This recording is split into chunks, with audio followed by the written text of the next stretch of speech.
Okay, welcome Tara and Stacey. We're really excited for another Hanger session with both of you folks. And this is the first time we are doing with two guests, and we could not have wished for better guests than both of you. So why don't you folks do a quick introduction of yourself, and we will get started. Maybe Tara, you can start. All right. Hello, my name is Tara Hernandez, and I am the Vice President of Developer Productivity at MongoDB. And Stacey? I am Stacey King-Poland, and I am a Director of Engineering, and I report to Tara. I run the platforms team. So amazing. So we can start with maybe describing a little bit of what does dev productivity at MongoDB mean, and how do you kind of like structure the team internally? I understand MongoDB itself is a fairly large organization. So describe a bit about like how big is the engineering and how do you build a team of dev productivity at Mongo? Well, it's interesting because that answer has changed recently. I've been at the company for about 2 years now, and we had a pretty significant reorganization last year where the various dev prod functions, which were previously somewhat split between different engineering organizations, were consolidated. And part of that was also me going off and hiring some desperately needed directors to come help with that transition. But the organization that we're supporting is about 1,000 people-ish, give or take. And the functions that are incorporated within developer productivity, as Mongo defines it, is CI systems, of course, release tooling, performance testing and analytics, various forms of build systems and test frameworks. And our CI system in particular is a proprietary system, as I think we've spoken of before. So I have a pretty big team supporting that, and it pushes an obscene amount of work every day in the service of MongoDB and various product quality. So we have our own form of operations. This is where Stacey has really shown bringing her experience because of the amount of resources that we use as part of that CI ecosystem. We also have to support multi-platform. We're not just a SaaS company. You know, our customers download bits and run them from anything from, you know, a Linux box to a Windows machine to a Mac machine to an IBM mainframe.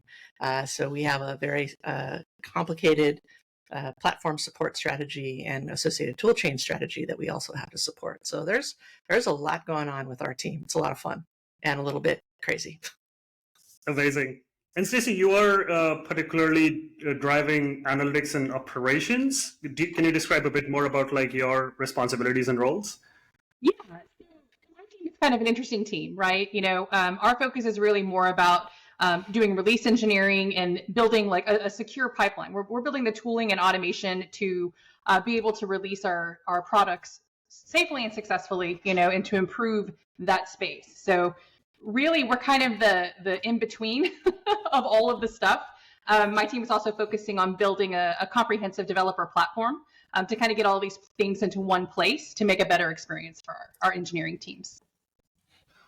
Very cool. So one thing I want to discuss and dive into, we have like also spoken with like some other larger organizations of thousands of engineers. How do you distribute or like kind of like how is the team structured in a way? Is it like most of it is central or they're like sort of like more localized teams as well? So yeah, maybe Stacey, do you want to share a bit more about like the structure of teams itself? Like do you, especially when it comes to release management and sort of like deployment side of things, or is the entire MongoDB kind of like getting released as sort of like using the same framework, or sort of there is a bit more nuance to it and every team handles it slightly differently? So I think that's probably a bit of a loaded question. You know, as far as being a distributed team, like that's a kind of a separate thing, right? We do have a distributed team, but for the products themselves, we do have some variety in how we do builds and releases at MongoDB. Which is always a challenge, of course, because we're trying to, you know, build security and build reliability into those systems. So, you know, trying to get that all consistent it's always a challenge, right? So yeah, there is definitely different frameworks in place, different testing methods in place, different ways to release the different types of products depending on what release channel we're in. So yeah, it's quite a bit of variety. I think I don't think it's uncommon though. To be honest, it's not like uncommonly crazy or anything. Yeah, I mean, you think of any company that's been around for a while, there's been acquisitions. Those acquisitions come with their own set of tools.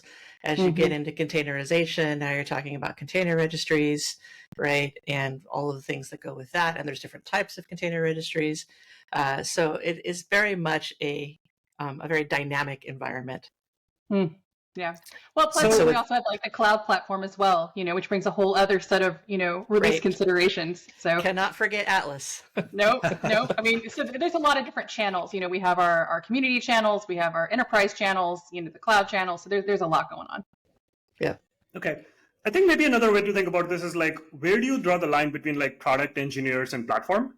Are there kind of like, the platform team is helping sort of like deploy like Atlas, deploy sort of like self-hosted options versus where does like the product team comes into play?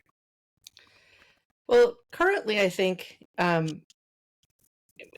we sort of have three kind of main key areas, right? So there's the products that we ship, for example, MongoDB Enterprise and developer tools, database tooling, that kind of stuff. That's a distro package primarily, or in some cases now a container. And that's driven out of the tooling that my team owns. But then we also have the drivers teams, and those deploy to the driver registries like Node or Maven or that type of thing, and that has its own system. And then our SRE organization actually primarily facilitates the cloud deploys. But I mean, none of these things are completely distinct from each other. There's a lot of crossover in the infrastructure. And to Stacey's point, we're always looking at ways to improve that whole experience to continue to facilitate ease of delivery and capture of information and status and all of those other things. So it's very, like I said, a very dynamic environment that we're always looking at ways to make improvements, and then what are the implications of those improvements and all of that. So it's a lot of thought. It goes into how we prepare bits to be shipped, right, and then ship them. There's quite a bit that goes into that. So let's dive a bit more into the core of the conversation around metrics. So I know, like Tara, you've also spoken a few times in the past about like how they should be calculated, or like what kind of metrics should be like focused on. So from especially with the light of like there's Dora metrics, space metrics these days. Like, what's your philosophy around developer productivity metrics? So I'm a big proponent of the Dora key metrics. I think everybody should read Accelerate, right? That said, I think it's also really important to understand the context for which you're going to apply them, right? As Stacey mentioned, like we have Atlas, and Atlas is, as a SaaS, can very easily be measured in the Dora key metrics when it comes to time to deploy, time to failure, time to remediate, right? That's kind of what those Dora metrics were really thinking of, cloud native development. But I think there's also a way we could think about it for our non-SaaS offerings. Certainly time, the first key metric, which is the insight to delivery of code, right? That one applies everywhere. But I think you could have a time to deploy, quote unquote, even for a distro package. It's just going to be slightly different, right? Our customers are not going to want to download new packages every day, or even every week, or probably not even every month, right? MongoDB has a major version cycle at 1 year, and that's too fast for some of our customers, right? And so what does it mean for time to deploy, and what are the types of metrics that we can use there? Maybe the time to deploy is less about the actual packages made available on our download server, but maybe our staging environment, right? And what we use for dog food, perhaps. And so it's really thinking about how do we structure our around the idea of that there are key pieces of insight that we want to be able to get, and how do we get them? And this is actually one of the big things I've put at Stacey's lab to help us figure out, right? Which is, how do we get the data that we need to tell us how we're doing as an R&D organization? So, and Stacey, you come from Elastic. Share a bit more about your learnings from there. What are some of the key areas which become more critical, and also kind of like from the metrics viewpoint, what are some of the things which are more important when you're working in a database style company? That's a really challenging question for me, right? Because I did learn a lot from Elastic. It's a similar company in size. It's a similar company in that there's similarities in the product, right? But it's a very different company too. The way things work there were very different. I think that I could take a lot of positive learning from there around how do we build more reliable systems? How can we take what we have and make it better, right? Because a lot of times the opportunity to start from scratch is pretty rare. Like, that never really happens, So I did learn a lot about how we could take like mono repos and break that up, and how do we move to a service-based release system. And so taking what I've learned there and bringing it to MongoDB, which I'm still kind of coming up to speed on, on the products and how we do all the things, right? Because there's a lot of nuance in a lot of the processes that we have. But I think there's a lot of opportunity for us to do some really cool things at Mongo. And I think, one of the differences, in my opinion, is, the way that, and this is just across the board, right? In my experience, this isn't related specifically to Elastic, just to throw that out there. But MongoDB invests in this space. Like, they care very deeply about developer experience. I think it shows with the products that we build, but it's also something that's, very much internally faced, right? So we invest in this area. There's a lot of love for this, for platforms type engineering. So it's really cool to be here. And so it's a really positive experience, and it's super exciting.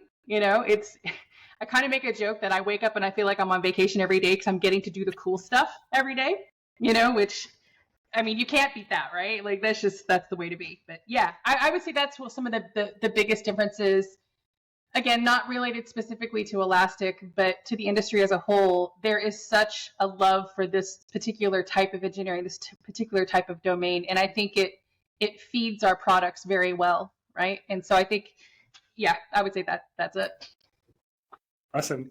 And I also feel that in the last 5 years, right, pre-COVID, like since COVID days, developer experience has sort of become also more center stage. More teams care about it. And I think part of it is also like just managers a bit more concerned how their developers are doing. So it kind of like also may have a bit of negative connotation to it too. So I'm like, are there certain types of metrics that we should not measure?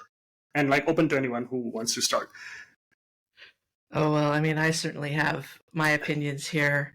Mm-hmm. It's not even that there's things that we shouldn't measure, but that if we're going to use certain types of measurements, we have to be very careful about how they're used, because they can be weaponized in ways that aren't useful.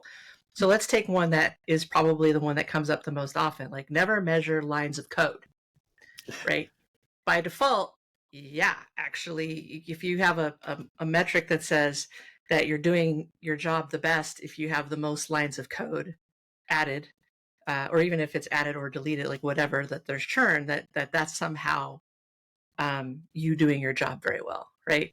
Which is the most ridiculous thing ever, first of all, because that can be gamified in all kinds of really ridiculous ways.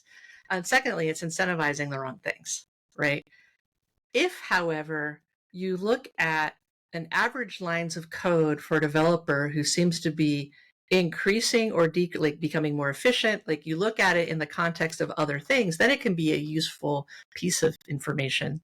But you can't just look at it in isolation, and you can't look at it in comparison to other people, like all of those other, really negative things that can come out of it. And so this is where I actually love where GitHub is actually making it easier, for example, to get more nuance there. When you look at the GitHub engagement heat graph, right?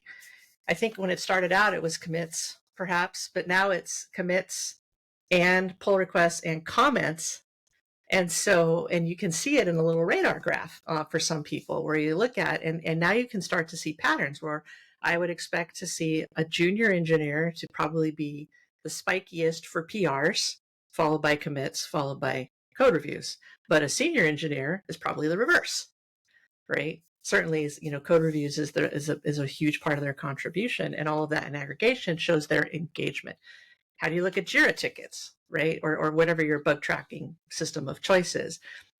If you close out, if you're rewarded for closing out the highest number of tickets, sure, you'll always pick the easiest tickets and you'll drive your numbers up, and you aren't necessarily meeting your goals. And so, again, that can be useful information to see patterns and to see changes, but you don't want to anchor on that. And really, and I think this ties back to what you were asking before around, the distributed nature, post-pandemic, all of that stuff. We can't be looking for the easy way out here. We have to think in terms of outcomes. Are we meeting our goals? Which means we have to have defined goals to be met, and we have to have a success criteria that tells us whether or not we've met our goals. And that can actually be really hard, right? And if we can't figure out how to do that, then we maybe fall back on bad habits and start looking at the wrong things in isolation, right? So that's my very grandiose take on this stuff. I think everything is potentially relevant. Just be careful. I don't know. Stacey, what's your take? Yeah, I mean, right? You said it beautifully. I couldn't say it any better than you. It's really all about getting these specific data points and getting them in context with each other to really define how your developer experience is. If, like Tara says, if you're meeting the goals that you've set. So, and even defining those goals. So I 100% agree. Interesting. So one thing we also notice is especially the first-time managers are the ones who kind of look for more metrics because they're like, we don't know how to really measure productivity for my team. Do you have any thoughts on that? Is there like sort of a more standard way of doing productivity measurement for managers internally at MongoDB? Do you have like any recommendations for first-time managers? I don't know, Stacey. You just went through onboarding. What do you say? I think this is a challenge across the board, to be honest with you. If somebody's stepping into a new manager role and a new leadership role, it's a scary thing, right? And they want to have a very clear cut what's good, what's bad. But the reality is it's far more nuanced than that, because you're dealing with individuals on top of just their output, right? Like Tara says, we're always looking at outcomes. Like, are you hitting the deliverables, right? Really, that's the most important thing you could do as a manager. Are you hitting the deliverables, and are you doing it in a way that's culturally valuable, right? Is it a good culture that you're doing? Because you can hit deliverables and have a really bad culture, right? And you could have high turnover, you can have churn, which will eventually impact your ability to deliver and get a good outcome.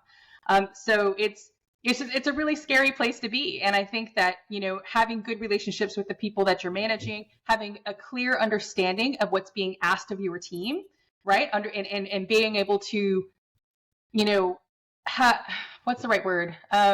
Clarity around the strategy, not only just for your team, but for your larger organization. Like, it's super important for the managers on my team to have a good understanding of what we're trying to do strategically as platforms. And then in turn, I need to take the strategy for platforms and make sure that it's aligned with Tara's overall strategy for DevProd.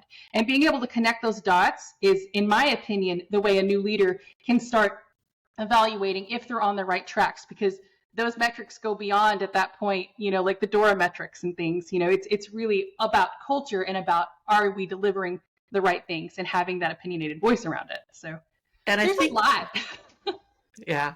And I think this is where the space framework research really kind of up-leveled from DORA, right? When one of the key things was developer sentiment and how to measure that, because a satisfied developer is a developer that sticks around and is more productive, right? And so when we did some very early experiments here at MongoDB around that idea, one of the things that came out of left field as far as all of the leadership team was concerned was dissatisfaction around internal developer documentation, right? Nobody had been talking about it until we had this experiment.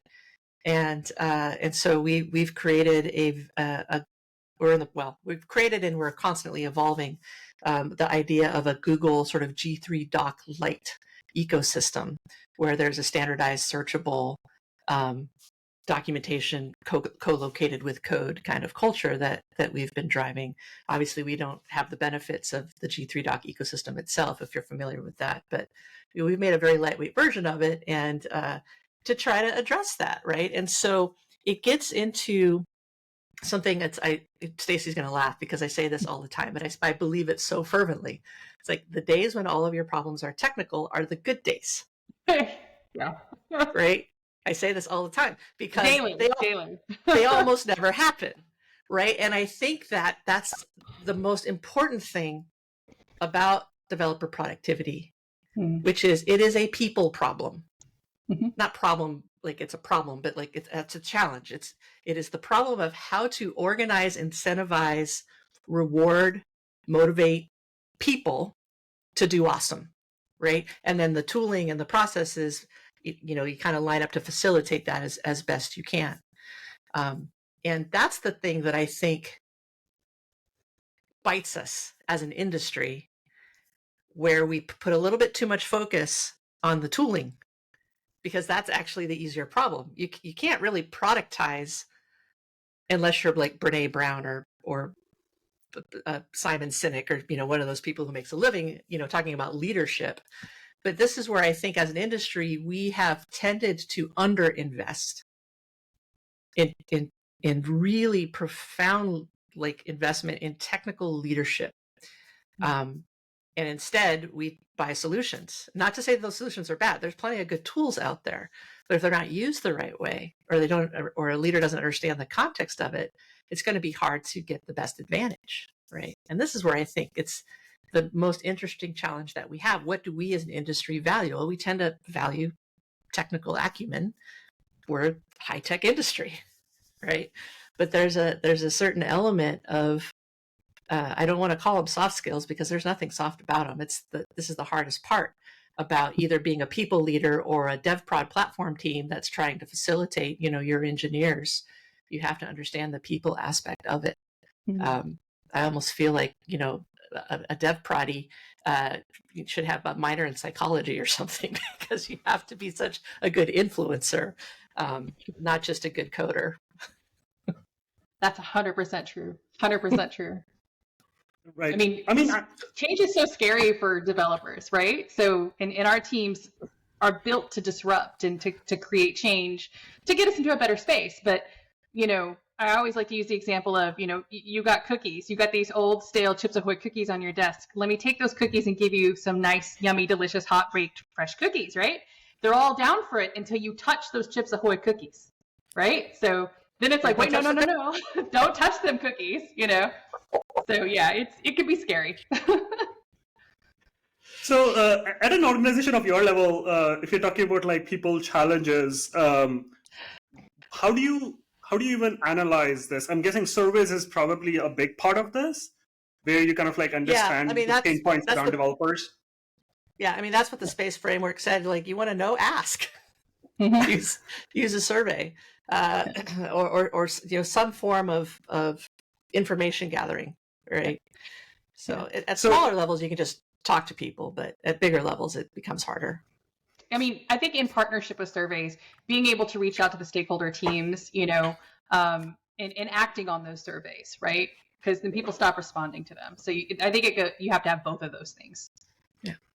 Interesting. So specifically talking about surveys, right? One of the questions I love to ask folks is thinking between system metrics and surveys. If you get conflicting data, for instance, developer says, everything is great and things are falling apart, still deliverability is slow, versus the other way around, whereas developers are complaining about okay, builds are broken all the time, but you see everything's green all the time. So tell me kind of from that perspective, how would you analyze a situation?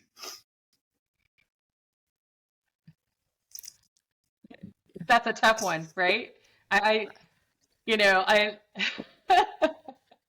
It seems like those are always in conflict, to be honest with you. I feel like this is a constant state of being. And, I think part of the problem is people get so used to the way things are that they don't actually realize that it could be a lot better. You know what I mean? And so I have found that one of the only ways to actually trigger that response, is to show them what better is, right? And to, instead of telling, it's showing, right? It's just like, try this out, see what you think, and then compare it to what you're doing, and then tell me if, this is still good. I think that that's a constant struggle, in my opinion.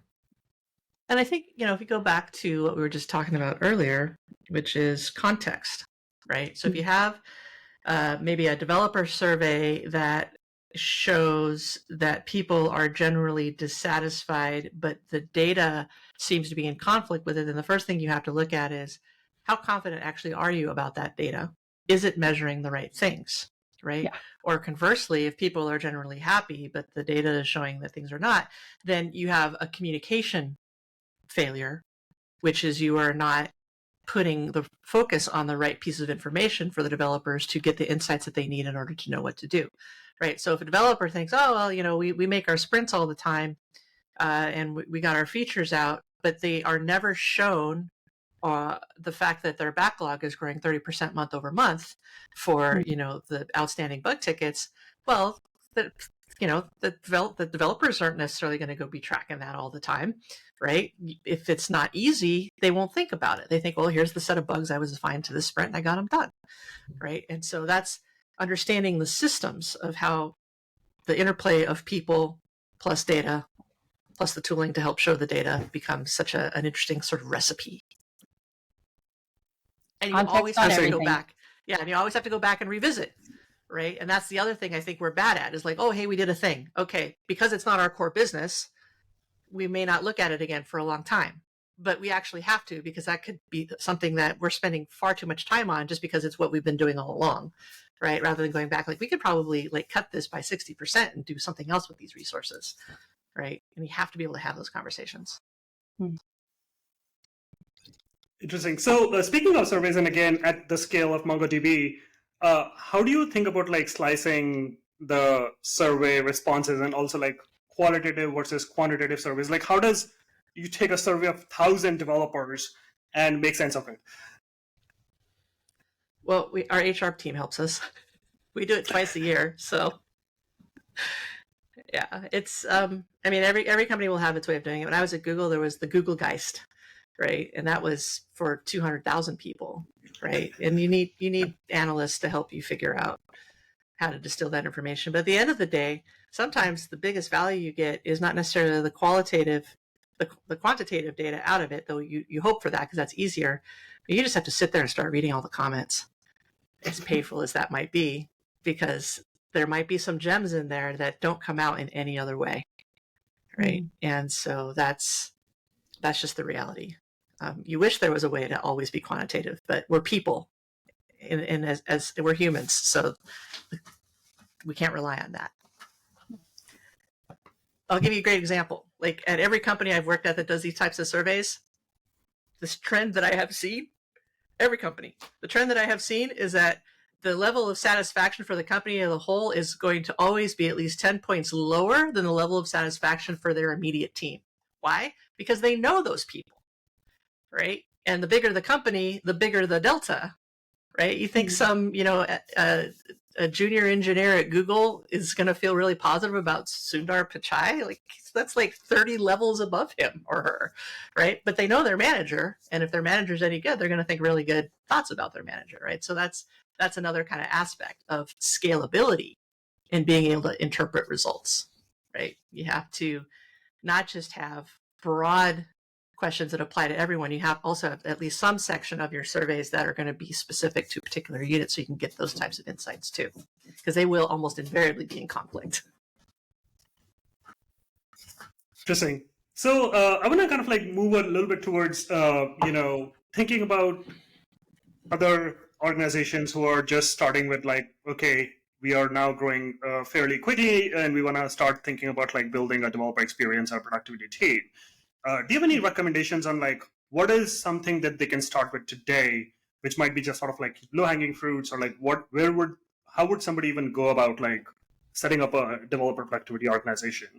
I would say maybe they're about 50 to 100 developers. I actually think it's not about the tooling. It's not even about the organization. I think they need to educate themselves. I would read Accelerate, honestly. It's my favorite book. in the space. They need to understand the business value that they're trying to drive with the tooling and automation and systems that they want to set up. Because again, it's a cultural game, right? It's not about the technology. It's about how you can drive business value. And you have to convince not just your senior leaders, but you need to convince your engineers of the value of that you're providing with what you want to do. So you need to know what that is, so you can speak to it, get buy-in, and then you can start evaluating, what do you actually need and where's the most tension that you can solve right at the beginning. Yeah, 100%. With that immediate value, Yeah, I mean, Jez Humble defines DevOps as a community of practice. Mm-hmm. Right. So it drives me nuts when I see I'm hiring a DevOps engineer, or let's join our DevOps team. Like, no. but yeah, I mean, you start out with and I think MongoDB did this, right? We have a proprietary CI system. It's over 10 years old, and it was started at the time because there was nothing else that they could use. Right, it is purpose built to build and test a distributed document database. Right, there wasn't anything else in the market at the time. And so, you start with that cultural element of we need to be able to test our product. And these days, usually when you're starting out, you do not need to hire an engineer to set all that up because there's a plethora of options. But if you start thinking about, we need to be writing tests right away, we need to be writing internal developer documentation right away, we build those early habits early and reverently. Then when you get to a certain size, now you need somebody whose job it is to kind of facilitate all that, right? And up level, because now it's no longer a thing that can be done collectively. Now it needs to have, more intentional ownership. But what inevitably happens is there's no focus on that. And now you're hiring a team to come in and fix it retroactively. And woe to those people who have to come in and now try to implement these changes that are the biggest challenge being cultural, right? Yeah. I've worked at one company where the company from day one wanted to invest in what we didn't call it developer productivity back in 1998. But when I was leaving Netscape and went to my first post internet boom startup, was a early e-commerce company, and they hired me. I was number 15. And I brought all of the developer tools that we had developed at Netscape and released as open source through Mozilla.org. So we brought over Bugzilla and Tinderbox and all that stuff. And I hired the rest of my senior build engineers. I'm not quite sure I didn't get sued. But we built that from day one. Before we even wrote a line of Java code, we had a revision control system, we had HTML code introspection, we had a bug tracking system, and we had a CI system that was ready to go. And that set the stage for the culture for that company moving forward, right? And it was amazing. So I think Mongo was very similar in that. Obviously, Stacey and I came in very late comparatively, but we're seeing the benefits of it. But now we have to, our challenge now is not to convince people that this is a good idea, but is how do we scale it for the next 1,000 engineers or the next 2,000 engineers? It's such a beautiful thing to not have to convince of the value. It's just an amazing I love thing. it. It's absolutely phenomenal.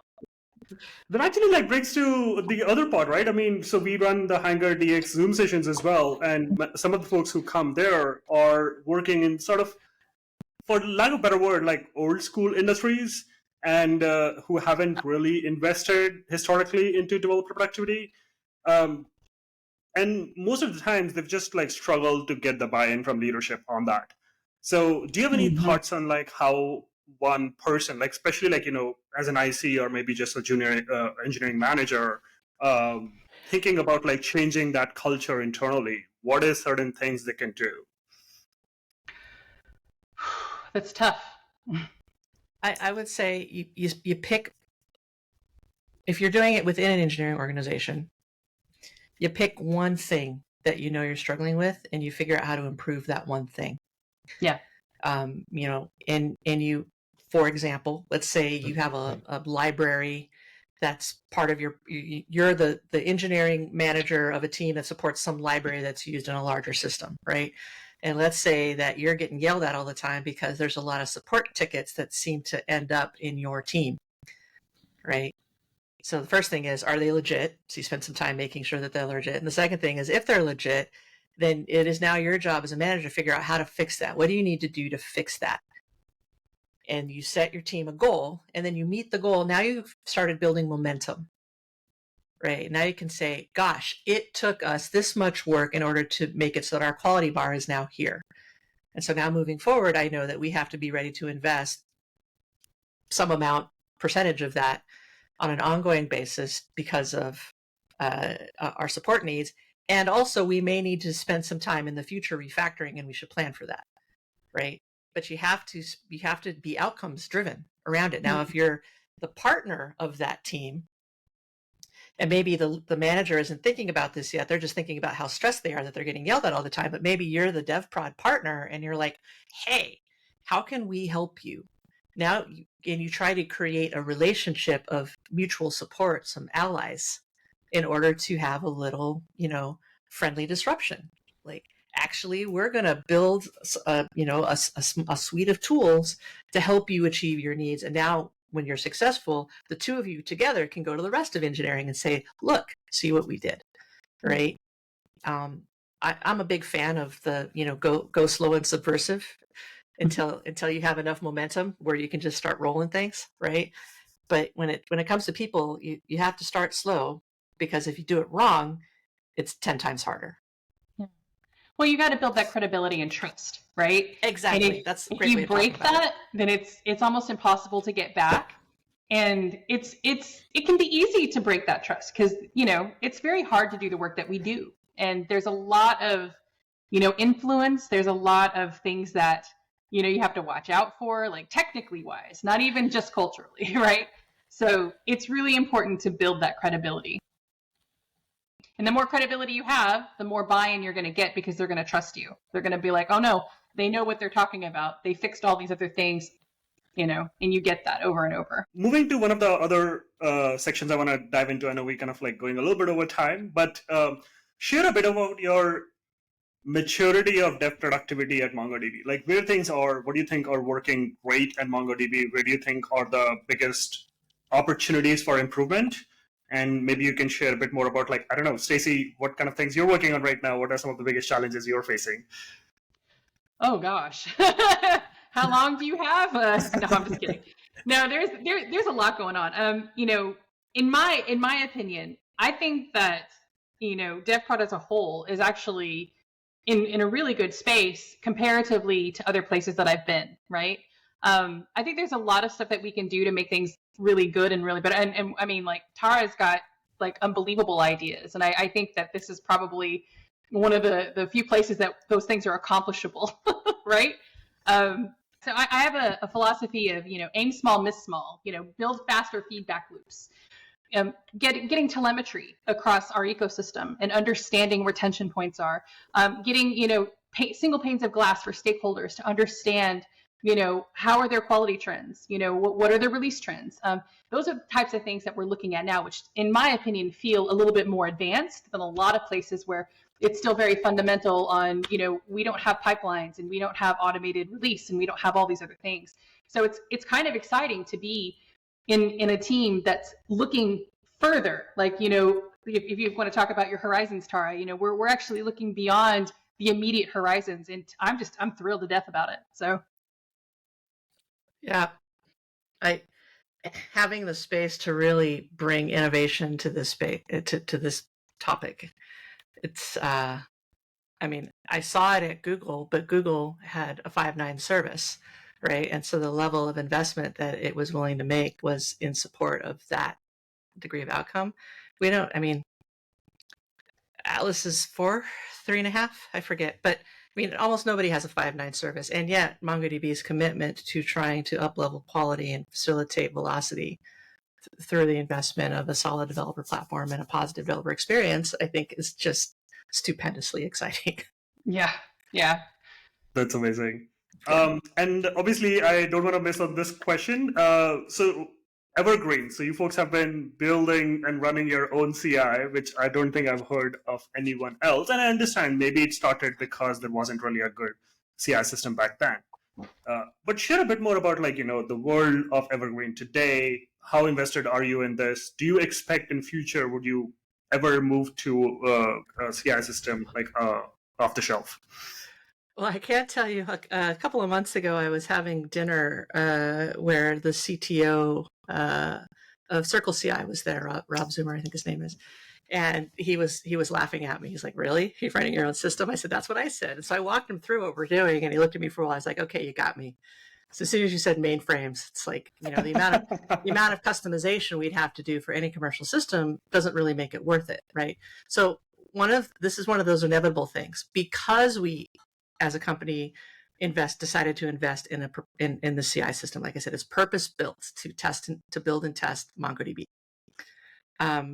It has become a pretty strong gravity well for a lot of function that maybe a more traditional CI system wouldn't have.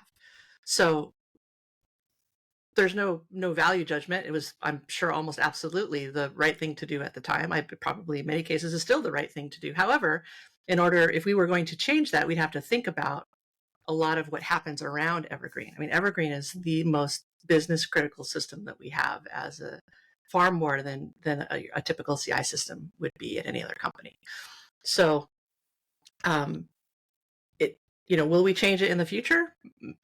Who knows, right? But I think it's always important, again, culturally speaking, to never assume that we're done, that there isn't ways to do things better, more efficiently. And technology is always changing. There's new tools coming out all the time. And so one of the things that goes into this idea of platform is interoperability. How do we glue things together in interesting ways? So over the years, even with Evergreen as it is, there's been new tools that have been brought in, new frameworks that have been brought in to augment or enhance or replace, right? So that is certainly has been an ongoing thing and will continue. And eventually, who knows what it will turn into, or maybe it will finally gracefully retire because MongoDB itself has changed so much that the reasons that we had Evergreen in the first place are no longer relevant, right? Now, I don't know what that could possibly look like. My brain doesn't work that way. But I wouldn't rule it out, right? Ask me in 10 years. Would you recommend any other organization to build their own CI? Oh, come on, Stacey, take this one. I took the last one. I would say no. I mean, unless you had a very, very, very, very, very specific use case and you'd already made the investment, absolutely not. Like, I think that, CI systems have come a long, long way. I mean, we are so well beyond Jenkins. You know what I mean? And there's so many good ones out there, it still has 90% of the install base last I knew, right? So. Well, yeah, but I mean, yeah. But now we're focusing on scalability and, sustainability and things like that. I've seen many times where, Jenkins was just maxed out, and then you get into the situation of emergency, like, well, what do? We can't go any further and the whole system's collapsing, right? I think it's, I think there's a lot of really good options out there. I would name some names, but I won't do that because I don't want to get in trouble. But I would never recommend this, outside of a very, very specific case. And I can't imagine there's going to be other cases quite like MongoDB. Well, and I think also, if you think about some of the examples, so I was at Google before I was at MongoDB, and I just as in reference, one of the products that I worked with was Cloud Build, right? Cloud Build is not really a CI system. It's an orchestration layer, right? That's particularly good for running compiles and tests. And so I think if we think about like how the industry has evolved, going back to the Jenkins world, Circle CI, Travis, a lot of these other tools, those are being replaced by things that have sort of less, UI inherent to the system. What's the other one? Team City, Bamboo, all of these things, right? Now we're actually, a lot of these things are now moving into, we're taking kind of that UI stuff out a bit because that's turning out to not be as interesting in this like cloud native scalable way. Orchestration and resource management is actually the most critical thing. And the rest of it is, plug and play, bring your own interesting bits, right? And so I think is anybody going to start from scratch and build a completely standalone CI system, or should they do that? No, I'm with Stacey, but I think we're also kind of the pendulum is swinging back a little bit from, build versus buy is actually it's yes, right? Get the core platform that you want, but you want to be able to customize it, right? That's, I think, the model that most companies are going to be the most successful, because it takes into account what are the things that are specific to the needs of my product delivery goals, my engineering team, right? How do I evolve this in a way that isn't just trying to force a team into an off-the-shelf solution and then get frustrated when it doesn't work, right? And so I think there's a sweet spot there, which is depending on how much customizability you want to have, will inform how many engineers that you want to have, will inform the types of tools that you select, right? Everything that we do is around trying to use things that conform to industry standards, right? Open telemetry, serif formatting for security, like things that will allow us to say, oh, you know what, this tool isn't working for us so well, let's use that tool instead. Or we've been doing our own thing, but we wanted to make sure that we could use a commercial product if we wanted to, and now we're ready to use a commercial product. Or the really classic one, which is we're using the open source version until we're happy that this is the right way to go, and now we're going to pay somebody money to sustain it and give us, a support contract, right? That's the world of infrastructure and developer productivity. You have to have flexibility. I think it's like what they say, like 80% out of the box, with a 20% ability to customize, which you need. That seems generous. But even if it was 70-30, it's still a big win. Yeah, I'm not saying that's the reality. I'm just saying I think that's the saying. Yeah. Yeah. Oh, fair enough. Fair enough. Yeah, I also think there's a total cost of ownership too. Yes. It's always like, well, just throw an engineer on this and they'll do it part time, when it turns out to be like a huge business critical thing, right? And then you end up getting in the trap of not having the buy-in you need, never truly being able to be fully successful because you're not investing in that space, and it's kind of a really bad cycle to get into. And so I'm a big proponent of buying as much as you can so that we can focus the engineering hours onto making it really, really good, and getting really good ROI on the tools that you do purchase. So. Awesome. I know we can go on for hours for this, but I think we're coming to a stop. So let's, we still have some time for like maybe rapid fire, and we can keep it really short. So I'm going to ask you popcorn style questions. Maybe we can kind of like, have both of you share your thoughts, or you can pass if you feel like it's the same answer. So maybe Stacey, you can start. Like, what are you most excited about in the DX or DevX space in the next few years? I'm excited about building developer platforms, getting everything into one space and just making developer experience seamless and easy, and making onboarding engineers the push of a button, like being able, like you think about like Backstage, right? Things like that to me are very exciting, because right now there's so many tools out there and there's so much cognitive overload for engineers that if we can reduce that, I can't even imagine what it's going to be like for our engineers. They can focus on what they were hired to do, which is develop really cool features, which means the company is going to make more money, which means I make more money. So I am 100% excited about that for purely selfish reasons. Awesome. Okay. I mean, like, given we're in the world of like, AI revolution, is there something specific to AI or like use cases of LLM that you are excited about for developer experience? So we've been doing a fair amount of experimentation with this, and what I have seen is it's still very early days, right? I think that there are too many instances where the accuracy is not to the degree that the confidence level is there, and it requires, still a pretty significant investment to onboard a platform and maintain it. And then if you really want to get into LLMs, you need to hire subject matter experts that can help facilitate that. So I think it is inevitable, right? As a technology, the way other technologies have been inevitable. But it is still so early that I'm still in the anything that we do at the moment is still very much like you want to really pick the areas where you're most likely to have success, and great examples of that are things like vector search, right? Where you can really up-level discoverability, right? Because I think that's probably the biggest win right now. Is there's just so much information. How much help can you get trying to distill down to the information you want? But things like code generation or other things like that is still pretty early days. And if you have the right type of product, you'll probably get better benefit than other types of products. But I think no one should assume that it's a huge win right away. It's definitely still something that has to be carefully considered as you onboard it. But I think from the perspective of it's a new interesting technology where there's all kinds of potential, from that perspective, I think there's a lot there. Amazing. Okay, next question. What makes a good DX engineer?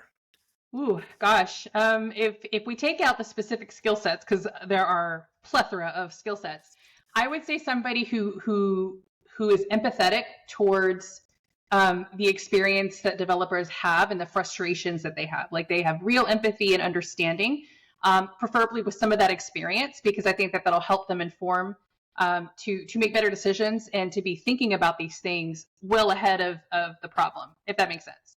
So to me, it's about the cultural mindset that this person has, and the fact that they care about the domain in the space. They have to understand that you've got to love what we do to be in this domain. It is not like any other domain that's out there, and so having that mentality, and I look at the teams that we have, and everybody is very much like that. They're very empathetic. They really want to make a difference because they care about the domain and the teams themselves, the other engineers themselves. Skills can be learned, Yeah. And I would add that they like a particular type of problem, right? There's the developer that wants to be heads down and really go deep in a particular area. For example, the engineers that we have that maybe work on the MongoDB storage engine, right? They are enmeshed in all the things that go into that, versus a dev prod engineer, might touch 10 different technologies and workflows and is solving a wider range of problems, but doesn't get the level of in-depthness. So it's that adaptability and curiosity of kind of the more constrained, the less constrained domain-wise, but more constrained as far as size, right? So nice. Do you have any favorite tools for developer experience? I mean, mine right now is Backstage. I'm not gonna lie. I'm not even gonna lie. It's like technical Play-Doh. It is so fun and cool. So nice. I'm gonna show my VP-ness and say spreadsheets. But you're not wrong, Sarah. They are so valuable. Yeah, I mean, I'll run a GitHub query to get some stats, and I'll dump it in a spreadsheet. I'll run a Jira query, I'll get some stats, and I'll dump it in a spreadsheet, and then I'll come up with a requirement that I hand off to my data team and say, "Please go make it so that I don't have to do this again." It's my own form of product development. All right, last question. We are at time. So, do you have any books we recommend? Accelerate. Yep, the building and scaling the high performance tech organizations. Every person in this domain should read that book. And and I would also go pull out my old favorites, the Unicorn Project and the Phoenix Project by Gene Kim. Nice. I haven't read that one. I'll definitely read that one. You need to. Yeah, I forget which. I think it's the Phoenix Project was the first one, and the Unicorn Project was the sequel. Or the other way around, I forget. But anyway, that's a great kind of overview, I think, of what it means to be in this type of space. And then, you can go, pull up to a bar at a conference and say, "Have you talked about the law of constraints lately?" Which we talk about all the time. We talk about the constraints all the time. All right, this is definitely going on my reading list. And with that, thank you so much, Stacey and Tara. I feel like we can go on forever, but I think we are at time, and we are also running late for meetings. So thank you so much for your time. Really appreciate it. Maybe we can do another volume 2 at some time. All right. Thanks, Ankit. That'd be awesome. Thank you so much. Okay. Thank you, folks.